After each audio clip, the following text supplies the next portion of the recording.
दोस्तों और भक्तों, संत तुलसीदास जी की विनय पत्रिका की पद संख्या 146 में आज हम आते हैं, जिसमें यह दिया गया है कि हे प्रभु, मुझे अपनी शरण में ले लीजिए, नहीं तो मेरा पता भी नहीं लगेगा, क्योंकि मेरे जो दुश्मन हैं वो काम, क्रोध, लोभ, मद, मोह और अहंकार इत्यादि हैं, जो कि मुझे भक्ति करने में बाधा उत्पन्न करते हैं।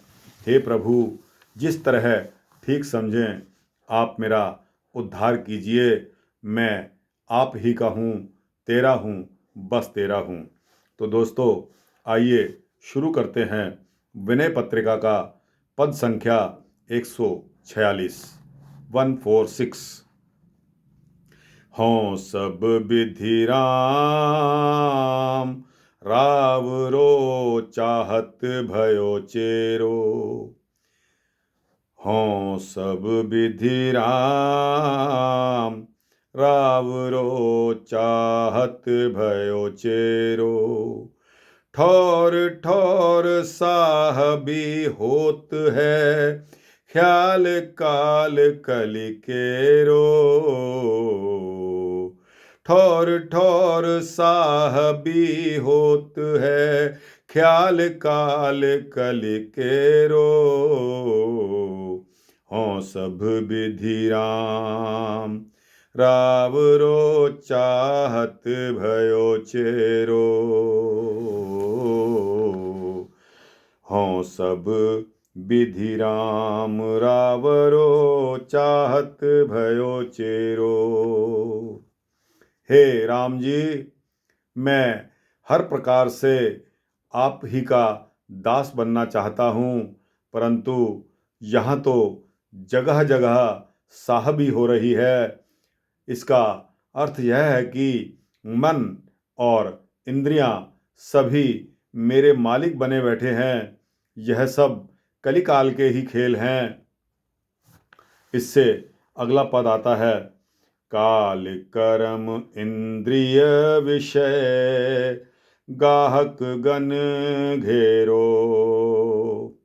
होना कबूलत बाधिक,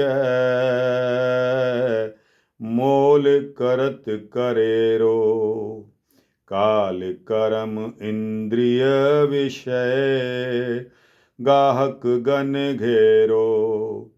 होना कबूलत बाधिक, मोल करत करेरो।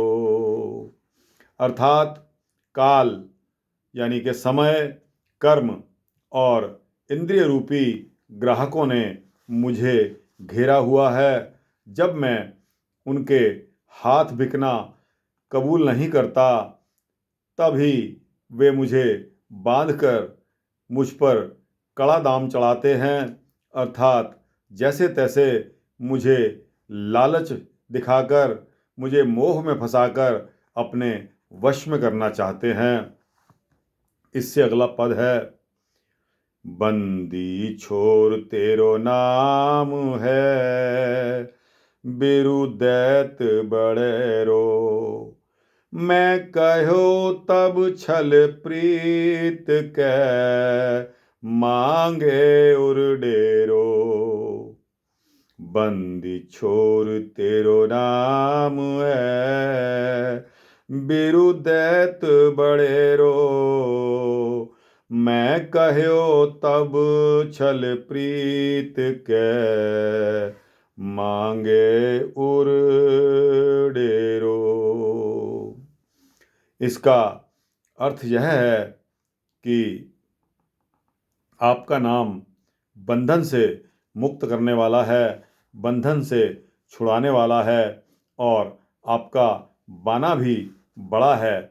जब मैंने उन ग्राहकों से यह कहा कि भाई मैं तो रघुनाथ जी के हाथ बिक चुका हूँ, तब वे कपट और प्रेम दिखाकर मुझसे मेरे हृदय में बसने के लिए स्थान मांगने लगे। यदि मैं उनको स्थान दे देता हूँ तो अभी तो दीनता दिखा रहे हैं, परंतु जगह मिल जाने पर धीरे धीरे उस पर अपना अधिकार जमा लेंगे।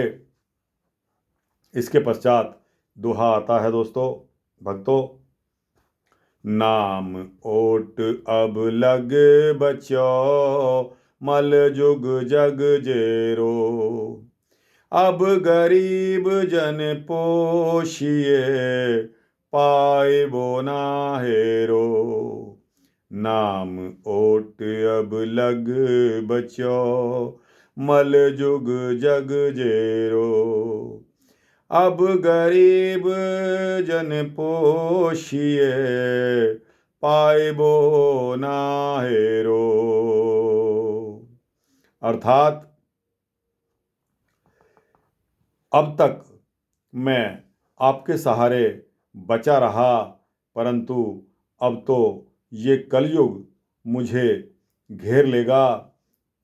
अतएव अब इस गरीब नौकर का पालन कीजिए, इस गुलाम को कृतार्थ कीजिए, नहीं तो यह खोजने से भी नहीं मिलेगा।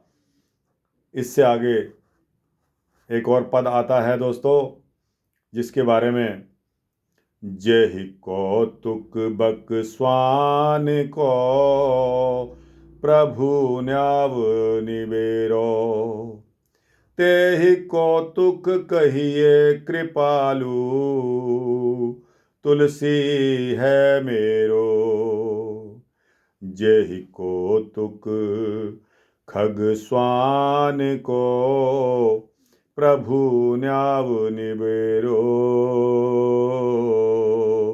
तेहि कौतुक कहिए कृपालु, तुलसी है मेरो।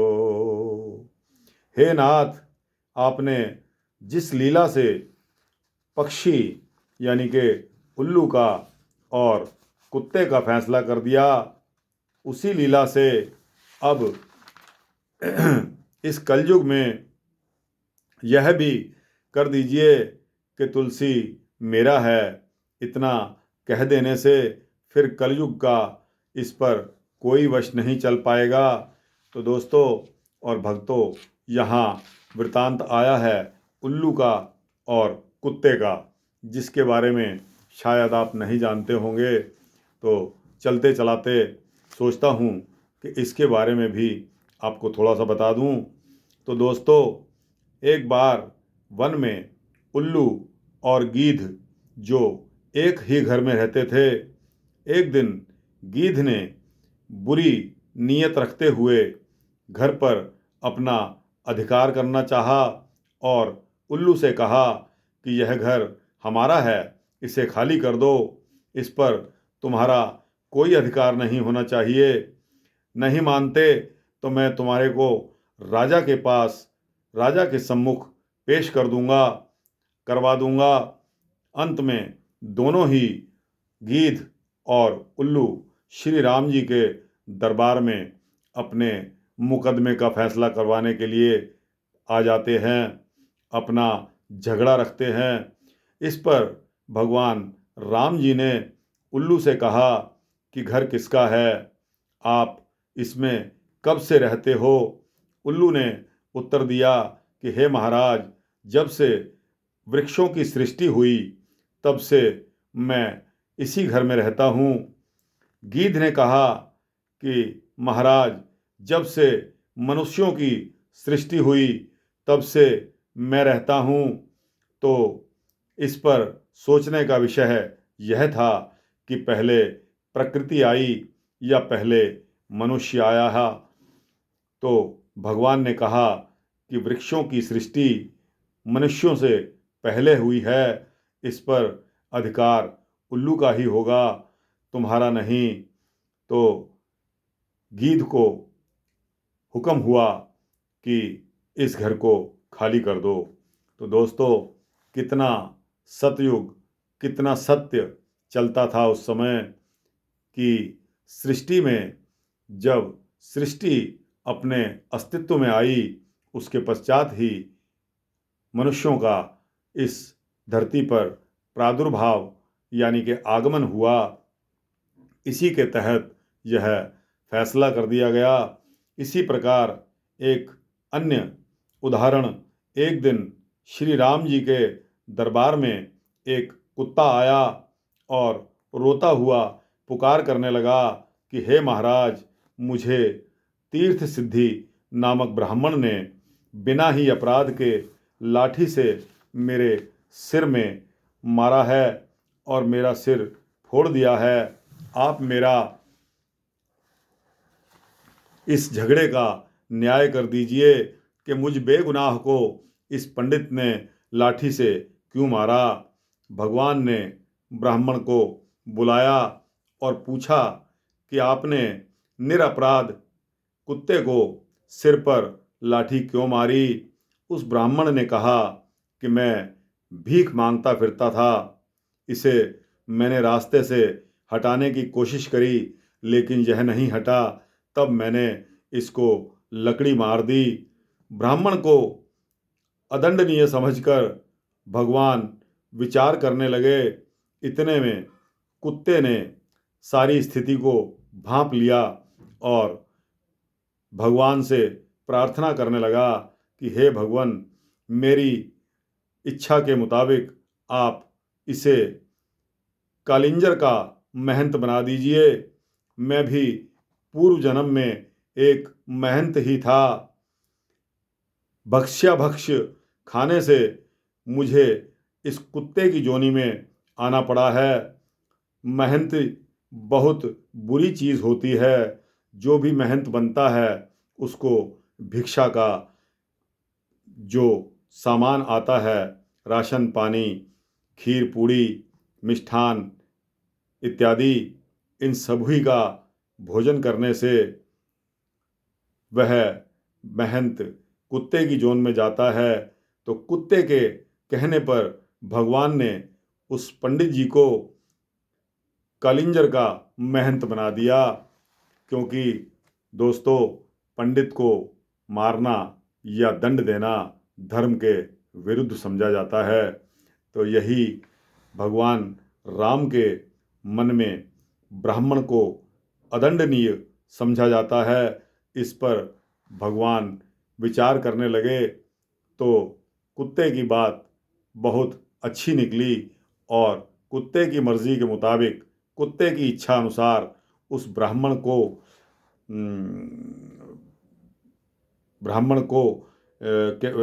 कालिंजर का महंत बना दिया गया।